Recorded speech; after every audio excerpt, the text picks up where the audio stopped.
So it's on? So how long you have it going for what? I got plenty of tape, so. So are you gonna be in front of the whiteboard or are you gonna be in front of the whiteboard? What's up with my time? See that? She doesn't work my time with some ink. Why would you do that, sis? Why would you do that, Robbie? You dead wrong. I dead wrong. Like, you gonna be thinking about that all day today. No shade, no nothing. You know what your grade is, right? A zero. You ain't got no rank. No rank in yourself. Why would you even wear the uniform coming in with the long ass sideburns all the way down your face? I don't know why you're in uniform. You a third year cadet. Third year cadet. I got LE1s over here. Nothing like nothing. You are a third year cadet. Check this out. Next year, don't come back. I'm gonna make sure you're not in ROTC next year, for sure. Because there's no way you're gonna come back on LE4 and you can't figure it out. And the way you're doing, you're gonna fail this class. That's gonna kill your GPA. Trust me. And we're not changing nothing at all. That's beautiful, Watkins. I can't believe you wear a uniform. I wouldn't even wear it. You got some civilian clothes? You right now? You got somebody you can call to get you some? They all left? All right, guess what? In a few minutes after we get done, matter of fact, you know what? You need to go put on some civilian clothes or some PT gear. You're not wearing I got a shirt for you. You are not wearing that uniform, walking around here looking like that. That is not about to happen. I mean that. That's not gonna happen. You are not, no way. We got guests here. Marines, two of them in the back. Look how you look. Only way he got a haircut is him. But he knew. He brand new. We don't have a uniform. We don't have nothing. He's like it's the second day in class. But he already knows. You gotta get a haircut, right? Yeah, you gotta get a haircut. Don't get no haircut, he ain't gonna never get a uniform. Never. Never, ever. Never, ever. Never. You gonna cut your hair? Yeah, he gonna cut. He ain't got no choice. Is he gonna cut to fail the class? That's it. Look at all these fresh cuts. Everybody here. All these young men got fresh cuts. And look at him. Right? He can't get in the bun. Hell no, he can't get no damn bun. He's gonna get a haircut. Ain't that right, Snap? Yeah, he gonna get a haircut. He gonna get a haircut, he gonna get out on TC. It's one or the other. I give him a week, that's it. He come back next week with no haircut, I'm gonna go to the guy and take him out. That's it. That's how it works. That's a whole man. That's how it works. Oh man, got that hair. All right, motivated was a Corporal Casey. Yes, sir. Motivated Marine. Then we got a Master Sergeant in the back. Hoorah! What do you think? Hoorah! Hoorah! Hoorah! Hoorah! Hoorah! Hoorah! Right, There you all go. right. Get that. Hey, I'm so happy to be here today.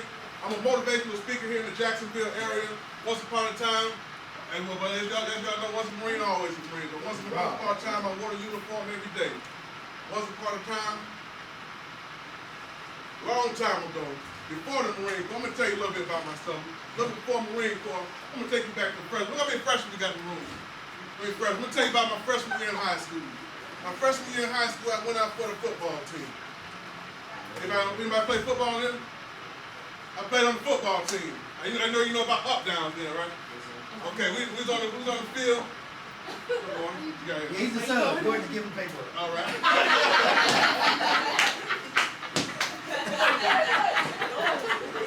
That's right, man. When I won the football team, and on the football team, one day we had tour days. This particular day on the football field, we were doing up down. We did so many up downs that I couldn't feel my legs. I could barely feel my arms. And all I could think about in the back of my mind was quitting, giving up. I said in my mind, I had a number. And to this day, I still remember that number. That number was 5. I had it in my mind that I could only do 5 more up downs before I completely gave up. I was hoping in the back of my mind, I was hoping that the coach would stop practice somewhere in between them before I got to that 5. But he didn't. And as I started counting down in my mind, I got to the 5, the 4, the 3, the 2, and when it came to 1, I got off that field and walked off and quit. And that was a defining moment in my life. I walked off the field and I quit. And see, I talked to a teammate later on that day, and he asked me, Casey, why'd you quit? We only did a couple more up downs before a coach called for practice.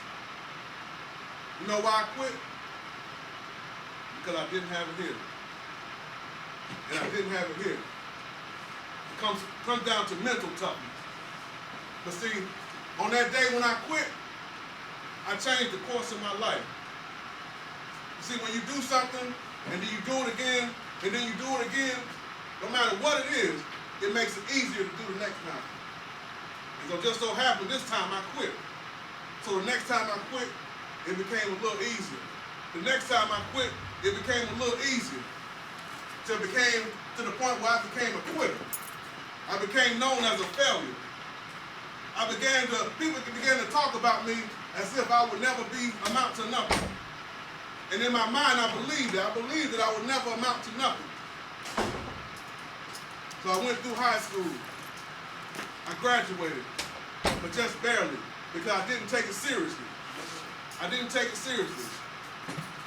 I was in ROTC just like you guys. I was in Army ROTC. But guess what? I didn't take it seriously. When it was time to dress out, I wouldn't take it seriously. I didn't wear that uniform with pride. Because people died for that uniform. People died to wear that uniform. So you have to wear, every time you put that uniform on, I want you to wear it with pride. Have respect for yourself, if nothing else. But definitely have respect for the uniform. But I had to learn that the hard way. Again, went through life, graduated high school. Had a couple buddies that I hung with. They didn't do much either, so we all fit together. But guess what? I started doing things I'm not proud of to this day. Started robbing people. Started stealing. But guess what? It became easier every time I did it. Until one day I became homeless, living in the backseat of a car. All my hope was gone. Hopeless. Anybody ever seen a penny with a hole in the middle? Hopeless. I was hopeless. I had no hope, no value for myself, no self-worth. Homelessness led me to Savannah, Georgia, where I found my cousin. And my cousin sat me down one day, and she looked at me. And to this day, nobody had ever looked at me like that. She looked at me like G.O.A.T. Anybody ever heard of somebody named G.O.A.T? G.O.A.T said, don't look at a man the way he is. Look at him the way he should be. And he becomes what he could be. So I believe in greatness. That's why I'm here today. I believe everybody has greatness in them. And see, it took me a long time to figure it out. It took me a long time to figure out the greatness that we all have inside of us. But we have to only tap into that greatness.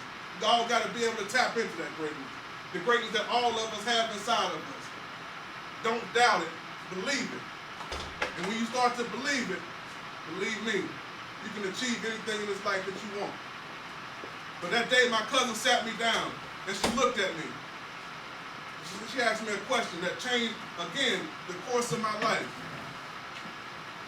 So she went on the first name basis. She said, George, what are you going to do with your life? What are you going to do with your life?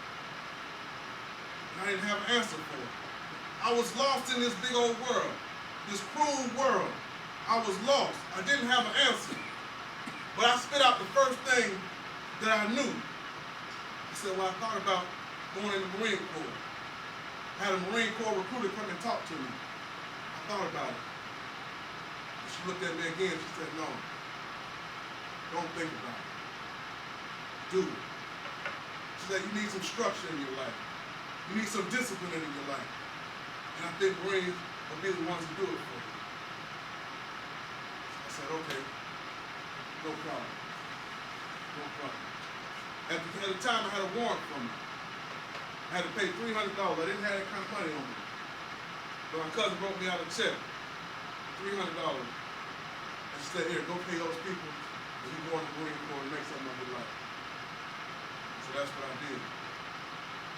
When I got to Paris Island, anybody know what Paris Island is? I got to Paris Island, I stood on those yellow footprints. The moment I stood on those yellow footprints, I don't know what it is, But something changed inside of me. Something changed inside of me drastically. But I still had the initial PFT to tackle. Anybody know what IST is? This is strength training.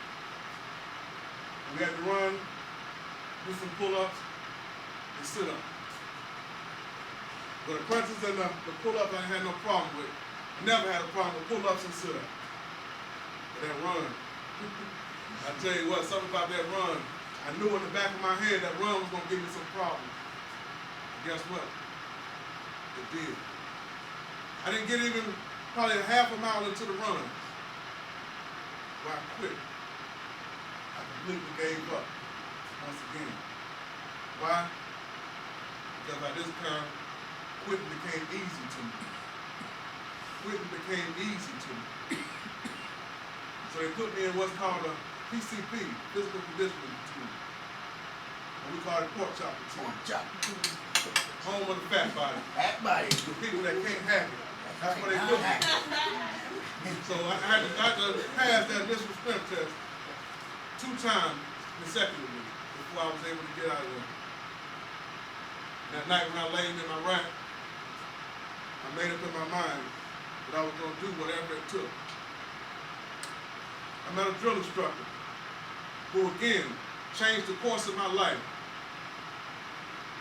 He told me something that will forever change my life. And this was after he told me, Casey, I'm going to bust your freaking heart. That's what he told me. I'm going to bust your freaking heart, Casey. And he lived up to it. But also he told me something else that would change my life. He said, Casey, let me tell you something. You remember this. Pain is only weakness leaving the body. Pain is only weakness leaving the body. So I began to believe this drill instructor. I began to put it in my mind to say, pain is only weakness leaving the body. Every time that I would fall back on the run after that point, my drill instructor would run behind me, Casey, you going back to PCP? You going back to PCP? No, sir. No, sir, not me. Not this recruit, sir. And I dug down deep and found that greatness that was inside of me. And I pushed. It was some days that I would get in trouble on purpose, that we would sit around and do nothing. I would get in trouble on purpose. Just to challenge the drill instructor, just to challenge myself. And I let him take me over in the corner and work me out, just so I get that extra endurance. I did whatever it took. I did what I had to get what I wanted. And in the back of my mind, I wanted to be the United States Marine. I wanted to be the United States Marine. So I fought through 13 months or 13 weeks of hardcore training. Day in and day out, hardcore training. I was a diet recruit. That means no donuts, no extra chow. And I got in trouble because I tried to sneak a couple extra pieces of bacon a couple times, but my tray never looked like what the drill instructor wanted it to look like. So he made me go back to the back of the line. And by the time I got to the back of the line, chow was over because our guide was finished eating. Once the guide is done, everybody's done. Get out of here. So in many days, I didn't even get to eat but a bite of apple. Standing in line, waiting to throw my tray away. But I was willing to do whatever it took to be a United States Marine. I was away from my friends. I had to sacrifice something. There were plenty of days I laid in my rack and I said, I wonder what my boys on the block are doing. I didn't find out till later they were doing the same thing as when I left. I was in the right place for me at the right time doing the right thing for me. I had to get away from the crowd. How many leaders are in here? Everybody's hand should go up right now. How many leaders do we have in here? Leaders lead people. But in order to lead people, you first have to lead yourself. There's a guy named Thomas J. Watson. Thomas J. Watson said, nothing so conclusively proves a leader's ability to lead than what he does to lead himself. You have to be able to lead yourself. You have to know what you want in this lifetime. Know that it's going to be a sacrifice, a price you have to pay to be whatever you want to be in this life. Whether that means leaving your friends, whether it means stepping away from the crowd, whatever it takes, you gotta be willing to do that for you. So many nights I laid in my rack wondering what my friends were doing, especially on New Year. I knew it was 12 o'clock midnight. I knew the boys at home party. For me, I wanted to be a United States Marine. I wanted to be a United States Marine. Nothing was going to stop me from doing that. Nothing. Not even swim call. Anybody know what swim call is? Hey! Swim qualification. And a lot of people my color don't pass that, or it's hard for them to pass it. I wasn't the greatest swimmer, but I wanted to be a United States Marine. So I passed that swim part. I passed every other PT that we had. I finished the last 3-mile run in 21 minutes and 7 seconds. After not being able to complete a half a mile without stopping and quitting. Why? Because I wanted to be a United States Marine. So on February 23rd, 1996, Harris Island, Brave Day, in front of my family and friends, I became a United States Marine. And my life was forever changed by becoming a United States Marine. My life was forever changed. So I got out of the Marine Corps 5 years later. I'm fast forward just a little bit. I got out of the Marine Corps 5 years later. I did 5 years enlisted. I came out and got a civilian job. I was a little worried, a little scared. Because I'm training. Every time there's a transition in your life, it's a accountability fear. It's all right to be scared, but you got to face your fear. So that when I got out, I faced my fear. I wasn't sure what I was going to do with my life. After Marine Corps, I wasn't sure. So I got out and I applied the skills that the Marine Corps gave me. I applied the mindset that the Marine Corps gave me. And I landed a job at CSX Transportation, the railroad. Anybody know what that is? I currently work at the railroad.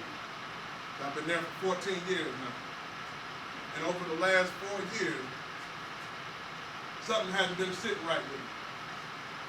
Something hadn't been sitting right with me. I started thinking about my Marine Corps days, challenging myself. I asked myself, was I still challenging myself? In life, you always have to remember to challenge yourself. Go beyond what you think you can do. And when you show yourself what you think you can do, other people will see that. And they'll be inspired by your greatness. They'll be inspired by your leadership. And it'll take you places. So I got that unsettling feeling in my stomach that I was supposed to be doing something bigger than what I was doing. So for the last probably 10 to 15 years, I've been studying greatness. I've been studying greatness. And I've been studying what makes the great great. What makes the great great?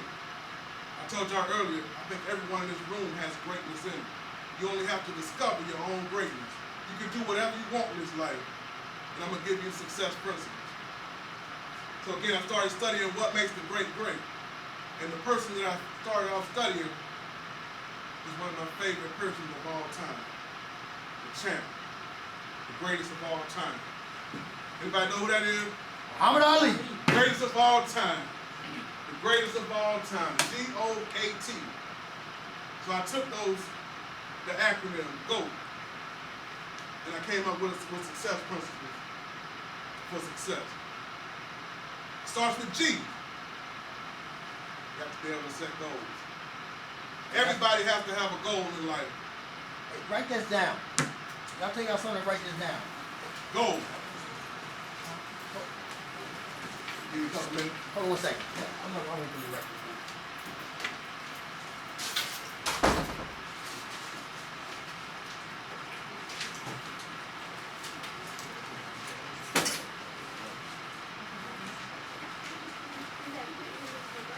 Principle for greatness. Goal. G.O.A.T. Go.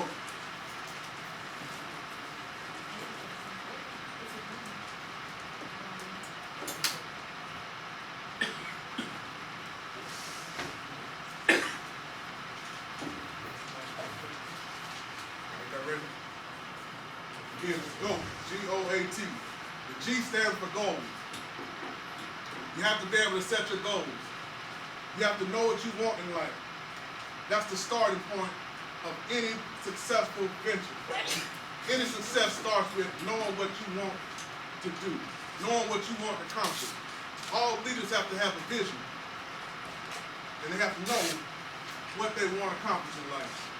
And see, when you set your goals, you have to understand that between you, where you are, and where you want to go, there's going to be obstacles, there's going to be things in your way, there's going to be things to challenge you all the time. There's always going to be somebody to challenge you. But you have to make up in your mind what you want to do. And you have to make up in your mind that there's nothing that's going to stop you. You're going to keep going until you come after what you came to get. And you're not going to stop until you get it. You have to make up in your mind. That has to be the first thing you do. The next O is the outcome. The outcome is that vision I was talking about. You have to be able to see where you want to be. You have to be able to see where you want to be. Even though there's nothing there between where you are now and where you want to be, you have to be able to see it. You have to be able to speak and act as if it's already there. As if it already happened. You got to be able to speak it into existence. You have to be able to think about it so much that you believe it yourself. How many people have ever believed a lie? How many people was ever told there was a Santa Claus? Okay, how many people have ever believed a lie? Okay. When you believe something, it doesn't matter if it's the truth or not the truth. Right? Does anybody agree with that? When you believe something, it don't matter if it's true or if it's not true. All that matters is who tells you that it's true. Who you have confidence in. See, early in life, I had confidence in everybody else. Everybody else who told me I wasn't supposed to be nothing. Who told me I wasn't going to be anything. In fact, when I got home from graduating boot camp, I ran into an old friend of mine who told me, man, we started taking bets. Everybody thought you wasn't going to make it through boot camp. So everybody thought I couldn't do it. But see, I believed in me. I believed in myself. So it don't matter who tells you, it's just that you give that person authority in your life. Don't give anybody authority in your life over you. You have to believe what you want to believe. And if you believe you have greatness in you, like I believe you got greatness in you, you're going to be great. You're going to do great things in this lifetime.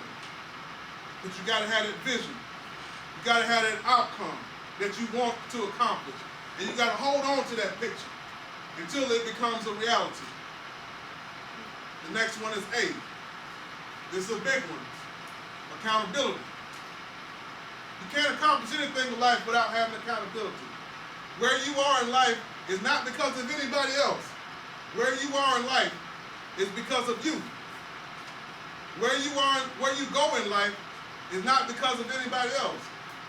Where you go in life is because of you. If you say you're great and you start to do great things, you will be great. And people will take note of that greatness and start to emulate you. Accountability. You know, when I was in boot camp, one of the ISTs I had to pass, there was a recruit that said, Casey, don't worry about it. Keep your pace with me, and I'll make sure you pass the run portion. And I believe you. So I set my pace with him. And a little bit into the run, I noticed he started falling back a little bit. And I knew I couldn't afford to fall back. I had energy in me, so I had to push myself. I had to push myself. I had to be accountable for my own actions. I had to push myself. I couldn't follow somebody else who at the end of the run, he didn't even end up making it that day. He told me later, I don't know what happened. I was feeling sick during the run. But see, if I had relied on him versus being accountable for my own actions, accountable for my own self, I wouldn't have been here today talking about the United States Marine Corps. So you have to be accountable. This next one is a huge one. T, the thought process. Mental toughness. Mental toughness. One of my favorite books says, be ye not conformed to this world, but be ye transformed by the renewal of your mind. See, when I got to Paris Island, I was the same quitter. That didn't change. I was the same loser. That didn't change. Nothing changed until I changed my mind about who I was and who I wanted to be. The thought process. A man once said, if you can't change your mind, you can't change anything else. Write that down. If you can't change your mind, you can't change anything else.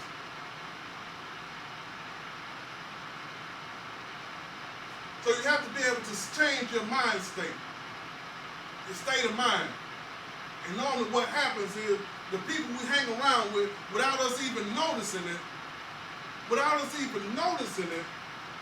we become just like everybody else we hang around with. We begin to think just like everybody else we hang around with.